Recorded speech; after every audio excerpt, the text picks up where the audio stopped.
29 vite nga vrasja e Gianni Versace, Donatella kujton me një mesazh prekës: kujtimet tona do të jetojnë për gjithmonë.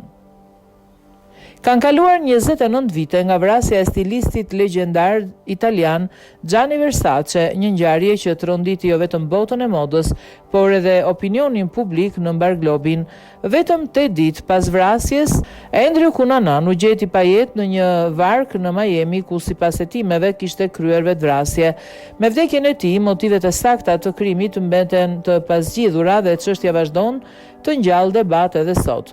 Humbja e Gianni Versace u konsiderua një goditje e madhe në industrinë e modës. Ai ishte një nga stilistët më novator të kohës, i njohur për krijimet e tij luksoze, ngjyrat e guximshme dhe bashkëpunimet me supermodelet më të famshme të viteve 90.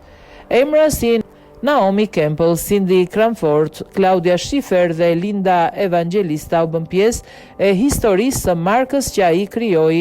Pas vdekjes së tij, drejtimin artistik të shtëpisë së modës e mori motra e tij, Donatella Versace. Ajo jo vetëm që ruajti identitetin e markës, por arriti ta zhvillojë më tej, duke mbajtur Versace mes shtëpive më prestigjioze të modës në botë. Me rastin e 29 vjetorit të vrasjes, Donatella Versace ndau një mesazh emocional në rrjetet sociale.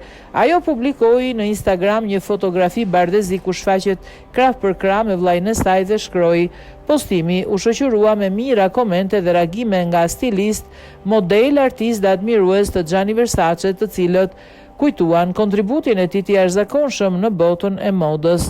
Edhe pas gati 3 dekadash, emri Gianni Versace vazhdon të mbetet sinonim i elegancës, luksit dhe inovacionit.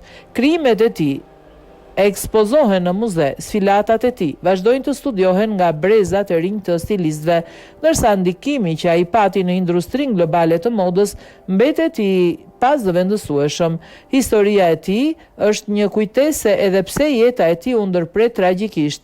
Trashëgimia artistike që la pas vazhdon të jetojë dhe të frymëzojë miliona njerëz në mbar botën.